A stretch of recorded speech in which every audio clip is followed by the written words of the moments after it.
कब निकल गया। और आज विश्राम दिवस की तरफ कथा का समय चला जा रहा है। समय अपनी तीव्र गति से चल रहा है। समय अपनी तीव्र गति से चल रहा है। पता नहीं चल रहा है कब बचपना था, कब युवा अवस्था हुई और कब बुढ़ापा आ जाएगा। क्योंकि गंगा की झलक, यमुना की झलक सागर में समा जाती है। जो समय मिले उस समय पर भजन कर लो, वरना जिंदगी यूं ही गुजर जाती है। हमारे पास रोज वही समय है और वही काम है, कोई अलग काम नहीं है। सुबह जगते ही घर में जो भी घर का सेवा है, झाड़ू वगैरह करना, चाय बनाना, बच्चों को तैयार करना, नाश्ता बनाना, दोपहर हो जाती है। थोड़ा बहुत जो भी भजन कर लिए, दोपहर का भोजन किए, करते करते बच्चे आ गए, बच्चों की तैयारी की है, ट्यूशन भेज दिए जिनके घर में ट्यूशन की व्यवस्था है, शाम हो गए, शाम को रोटी खाए, सभी लोग बातें किए, शाम हो गई, सो गए। यही काम है, कोई अलग काम नहीं है। अलग काम है कभी कहीं पर भ्रमण करने चले गए। और ये काम कभी, जब तक देखो आप जब आए थे तब भी था, जब चले जाओगे तब भी रहेगा। काम कभी खत्म नहीं होने वाला है। इसलिए ज्यादा से ज्यादा समय निकालो, भजन करो, क्योंकि ये काम आपका पीछा नहीं छोड़ने वाला। दिन रात काम पे ही रहना है। व्यर्थ की चिंता मत करो। बुढ़ापे में यदि कहते हैं कि भजन करो, गुरुजी हम भजन करेंगे तो घर की व्यवस्था कौन संभालेगा? प्रेम से बोलो राधे राधे। एक बार शांत मन से बैठ करके सोचना जरा कि जिस समय हम नहीं रहेंगे उस समय भी तो संभलेगी व्यवस्था, चलेगी नहीं चलेगी? उस समय भी चलती है। इसलिए भगवान पर सब भार छोड़ के आपने बच्चों को इतना बड़ा कर दिया कि कमा रहे हैं, उनके भी बच्चे हो गए हैं, वो अपने बच्चों पर बिल्कुल मस्त हैं, आपके ऊपर ध्यान नहीं दे रहे हैं। भगवान आपको संकेत कर रहे हैं कि देखो तुम्हें मैंने फैमिली से, परिवार से अलग कर दिया, अब तुम मुझे अपना बना लो। क्योंकि पहले अपना क्या था? पुस्तक थी। हमें क्या करना? पढ़ाई करना। पढ़ाई किए, भगवान की कृपा से नौकरी लग गई, नौकरी नहीं लगी, अपना व्यापार किए, किसी तरह से भगवान की कृपा से 2 पैसे की आमदनी का स्रोत हुआ, विवाह हो गया, पत्नी आई, बच्चे हुए, उनसे प्रेम हो गया, बच्चे बड़े हो गए, विवाह बच्चों का हो गया, जिनसे आप प्रेम करते हैं उनका प्रेम बट गया। अब तक जिन पर आप अपना जान न्यौछावर करते थे, अब वो आप पर ध्यान नहीं देते। प्रेम से बोलो राधे राधे। भगवान संकेत देते हैं, भगवान कहते हैं कि ये तुम्हें मैं अवसर दे रहा हूं, जिनसे तुम प्रेम करते थे, जिनके लिए अपना पूरा जीवन समर्पण कर दिए, आज वो भी तुमसे अलग हो रहे हैं। अगर बचपन में ही मुझे अपना लिया होता तो कभी ये स्थिति नहीं आती। क्योंकि भगवान जिसे एक बार स्वीकार करते हैं, भगवान कभी जिंदगी भर साथ नहीं छोड़ते। और हमारे भोले बाबा तो कहते हैं जिसका संसार नहीं उसका मैं हूं। प्रेम से बोलो राधे राधे। भूत प्रेतों से दुनिया डरती, भोले बाबा कहते आप तुम हमारे साथ रहो। शेर से दुनिया डरती है, भोले बाबा बोले हम तुम्हारी छाल ही पहन लेंगे। ऐसे हमारे बाबा हैं। तो जिसका संसार में कोई नहीं है उसका कौन है? परमात्मा है। परमात्मा को कभी भूलना नहीं चाहिए। हर समय कुछ भी करते रहे, सोते रहे, बैठे रहे, खाते रहे, कुछ भी करते रहे, भगवान का चिंतन रहे, भगवान के नाम का स्मरण रहे, लेकिन उसके साथ में विशेष अपनी सोच को बदलना चाहिए। ये नहीं हम भजन तो दिन भर करते हैं लेकिन दूसरों के लिए बुरा सोचते हैं, दूसरों के लिए बुरा करते हैं।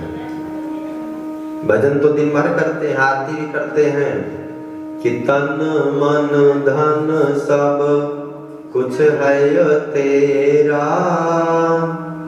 स्वामी सब कुछ है तेरा, तेरा तुझको अर्पण, प्रभु जी का प्रभु को समर्पण, क्या लागे मेरा, ओम जय जगदीश हरे। आपने क्या, तन मन धन सब कुछ है तेरा। ये शरीर भी तेरा है, मन भी तेरा है, धन भी तेरा है। अब जब शरीर भगवान का है तो आप बताइए, आप मंदिर में जाके भगवान की कितनी सेवा करते हैं। ये तन जब भगवान का है तो आप मंदिर में जाके भगवान की कितनी सेवा करते हैं। भगवान के मंदिर में कितना झाड़ू पोछा करके आते हैं बताइए। मंदिर में जाएंगे तो 4 नखरे और करेंगे, पुजारी जी गंदगी करके रखते, पुजारी जी ऐसे रखते हैं, ढंग से बोलो राधे राधे। अगर ये धन है तो धन आप कितना भगवान के लिए दे रहे हैं, सोचना जरा एक बार बैठ करके। ये मन है, मन को कितना भगवान पर लगा रहे हैं। जाएंगे भगवान के सामने खड़े हो जाएंगे और आज तो 1500 रुपए की चप्पल पहन के आए हैं, प्रेम से बोलो राधे राधे। सामने हनुमान जी के सामने खड़े हो गए और क्या कहेंगे, त्वमेव माता चपिता, चप्पल को चपिता त्वमेव। एक बार भगवान को देख रहे हैं और फिर पीछे देख रहे हैं चप्पल को। हाँ? तुम माता हो और पिता कौन है, हमारे चप्पल। त्वमेव माता च पिता त्वमेव। हाँ? आरती में कहते हैं कि तन मन धन सब कुछ है तेरा। कहते हैं, करते नहीं है। करते क्या है कि तन मन धन सब कुछ है मेरा, प्रभु सब कुछ है मेरा, मेरा मुझको अर्पण, पड़ोसी का हो जाए मेरा, ओम जय जगदीश हरे। भावना होती है, आरती पुकारे तन मन धन सब कुछ है तेरा प्रभु, लेकिन भावना क्या, पड़ोसी का है। दिमाग में चल रहा है पड़ोसी का ये जो है, क्यों ना इसका ऐसा हो जाए तो मैं खरीद लूं। प्रेम से बोलो राधे राधे। महाराज इस संसार में आपने तो बड़ी बड़ी कोठियां बना ली, बंगले बना लिए, घर बना लिए, लेकिन अब भजन करने का समय है कि भजन करके भगवान वैकुंठ में एक कुटिया तो हमें मिल जाए। ज्यादा कुछ ना मिले, एक कुटिया ही हमें मिल जाए पर्याप्त है। लेकिन ये नहीं कि यहाँ तो हम बड़ी बड़ी कोठियां बना के चले गए और परमात्मा के यहाँ कुटिया भी ना मिल रही, तो किस काम की। मुट्ठी बांध के आया जग में, हाथ पसारे जाएगा। ना कुछ लेके आए थे ना लेके जाओगे, शरीर भी यही मिली थी और यही छोड़ के चले जाओगे। इसलिए जितना है उसी में संतुष्ट रहें। जितना है उसी में संतुष्ट रहेंगे तो वो धन भी आपको फलीभूत होगा। और ज्यादा अगर हाय हाय हाय मेरा पैसा, हाय मेरा धन, हाय मेरा ये, हाय मेरा वो पैसा भी अच्छी जगह नहीं लगेगा। जो आपके पास कमाई आए, ध्यान देना इस बात का। काफी लोग कहते हैं ना गुरुजी आमदनी इतनी होती है लेकिन खर्च अधिक होता है।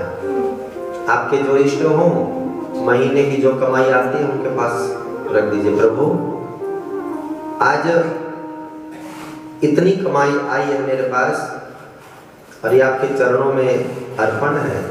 जैसे घर की व्यवस्था आपको पता है, आप संभालना और आप ले जाना। हो सके तो डायरी बना के रख देना। हमने कर रखा है, अपनी माता जी के सामने जो भी धन की व्यवस्था होती है उनके सामने समर्पण करते, माँ ये देखो आपकी कृपा हुई है, ये धन की व्यवस्था है। कभी भी घर में जो अछूत रहती है नहीं रहेगी। घर में जो हम कहते हैं कि लक्ष्मी नहीं रुकती, लक्ष्मी रुकना चालू हो जाएगी। आइए सुंदर हम पावन कथा में प्रवेश करेंगे। प्रेम से बोलो राधे राधे।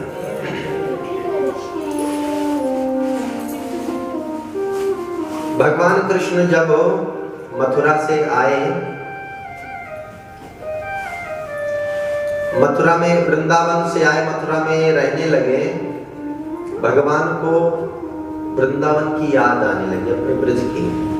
वैसे ये कथा तो कल की थी, लेकिन कल समय कम था और हमारी इच्छा थी कि उद्धव प्रसंग जरूर सुनना चाहिए। यहां से प्रेम का रस बरसता है। भगवान कृष्ण बैठे हुए रो रहे हैं। माँ देवकी आई, कन्हैया को देखते हैं, कन्हैया रो रहे हैं। माँ देवकी कुछ नहीं बोलती, जाती है वसुदेव जी महाराज के पास, कहती हैं स्वामी आप जरा देखो तो सही, आप हमेशा इधर उधर की चीजों में लगे होते हो। आपने कभी देखा कि कन्हैया को क्या चाहिए, क्या पसंद है, क्या नहीं पसंद है, क्या अच्छा लगता है, क्या बुरा लगता है?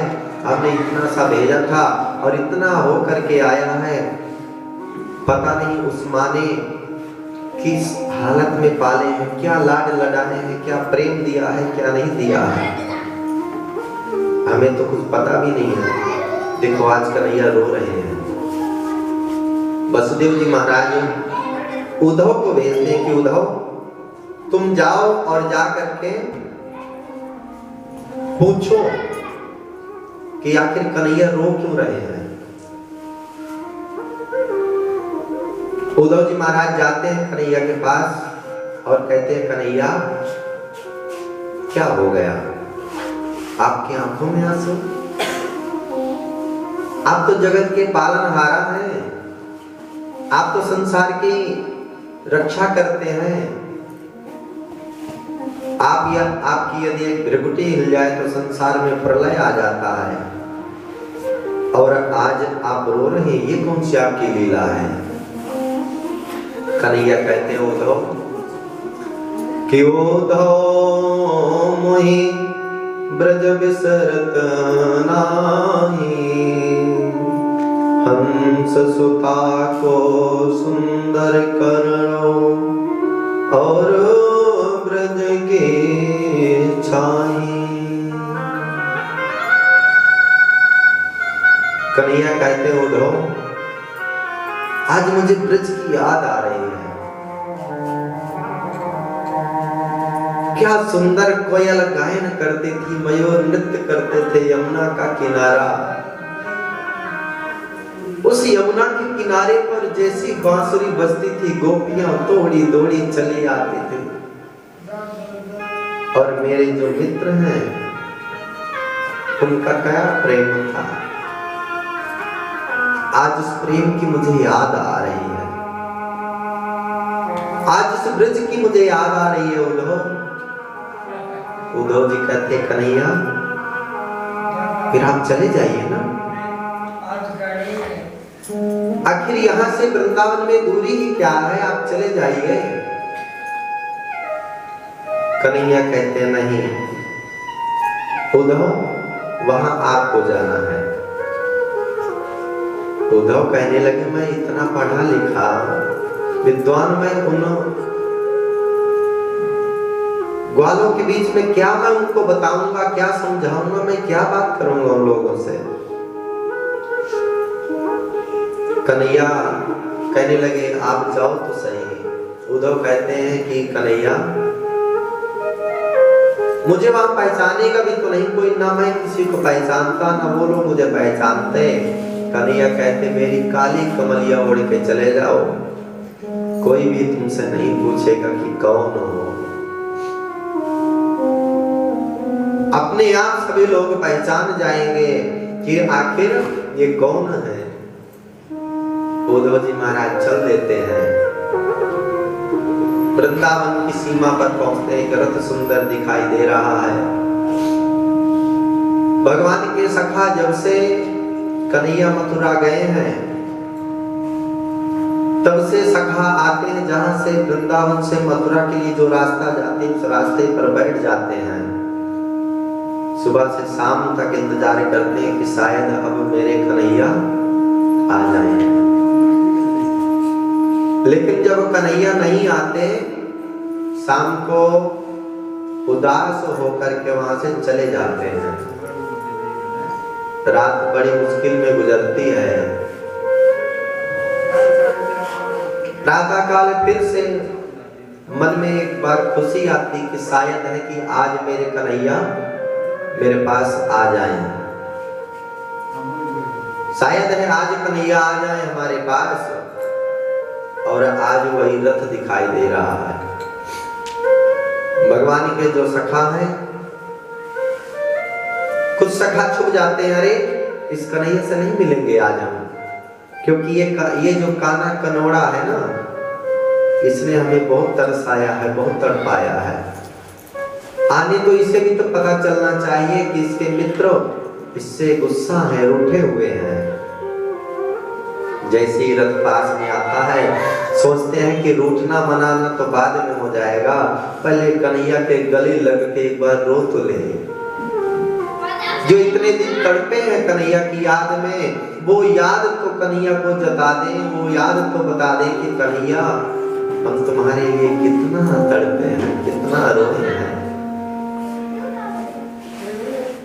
जैसे ही पास में रथ आया, देखे कि इस रथ में आज भी कन्हैया नहीं है, कोई और है। लेकिन काली कमलिया ओढ़े हुए हैं, ये कन्हैया का ही भेजा कोई मित्र होगा शायद। उद्धव जी महाराज सखाओं से पूछते हैं कि नंद रानी का महल कहाँ पर है। सखा कहते हैं कि सीधे इसी रास्ते पर चले जाओ, आगे जो सबसे बड़ा महल दिखाई वही नंद रानी का महल है। उद्धव जी महाराज पहुंचते हैं। नंद रानी पालने को हिला रही होती हैं और लोरी गा रही होती हैं। उद्धव जी महाराज पहुंचे, नंद रानी को प्रणाम करते हैं और प्रणाम करके कहते हैं, मैया तेरो लाला पालने में नाय सोए रहो है, तेरो लाला मथुरा में है वो, तेरो लाला यहाँ नाय है। नंदरानी कहती हैं कि नहीं मेरो लाला वे सोए रहो, अभी ज्यादा जोर से मत बोलो, मेरो लाला जग जाओगो, मेरो लाला जग जाओगो, अबे वो जगोगो और सुंदर सुंदर माखन खाएगा, इस पूरी आंगन में घूमेगा, इस पूरी आंगन में नाचेगा। उद्धव जी महाराज कहते हैं, भैया किस प्रेम में पड़ी हो, जो जिस कन्हैया से आप प्रेम करती हैं वो कन्हैया अब यहाँ नहीं है, वो मथुरा में है। मैया जोर जोर से रोने लगी, कहने लगी आज मेरे लाला को मेरी याद आई है, मिलने नहीं आया मुझसे। लाला मुझसे ऐसी कौन सी गलती हो गई है जिस गलती के कारण तू मुझे छोड़ के चला गया। क्या वो दिन याद किया था कि मैं तुझे उखल से बांध दी थी और तू उखल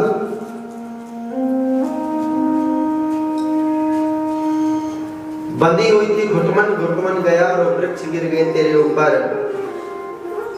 क्या वो पल को याद करता है लाला, या वो पल याद करता है कि माखन की मटकी तोड़ दिया और उसमें मैंने तुझे दंड दिया, उसका बदला ले रहा है। उद्धव जी कहते हैं नहीं भैया, आज कन्हैया तुम्हारी याद में रो रहे थे। मैंने कहा कि चलो, लेकिन उन्होंने मुझे भेज दिया।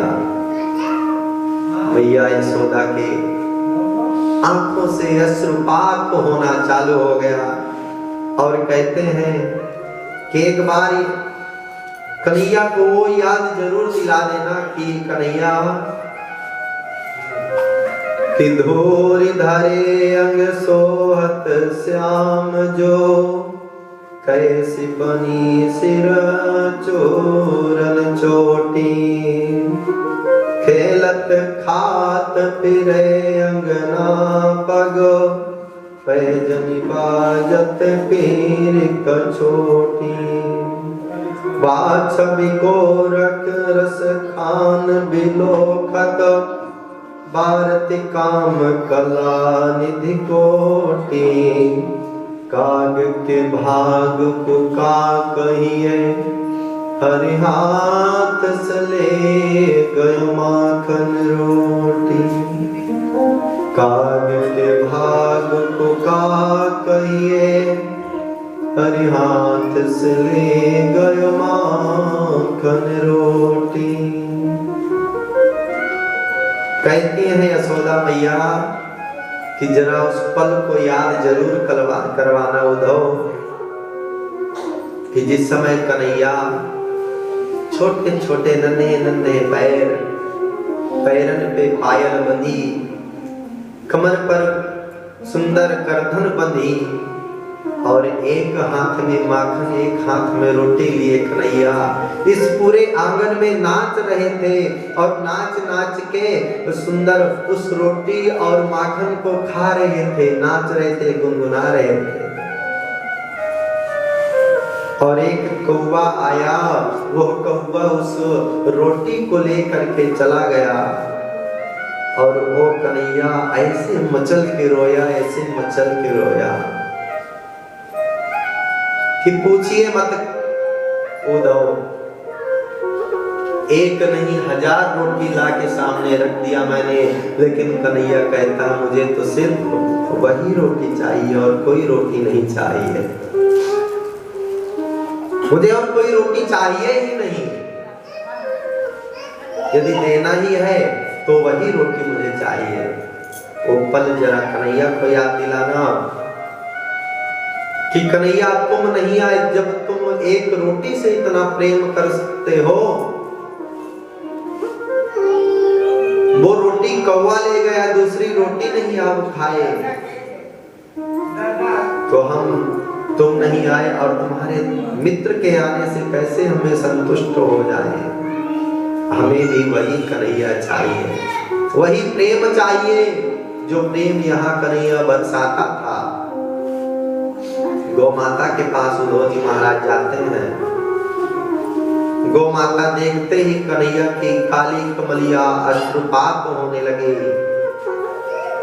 जब से कन्हैया गए हैं गौ माता सही से घास भी नहीं चरती। जो गौ बछड़े हैं सब ऐसे लग रहा है जैसे पूरे ब्रज में सूर्य अस्त हो गया हो, अंधेरा ही अंधेरा हो।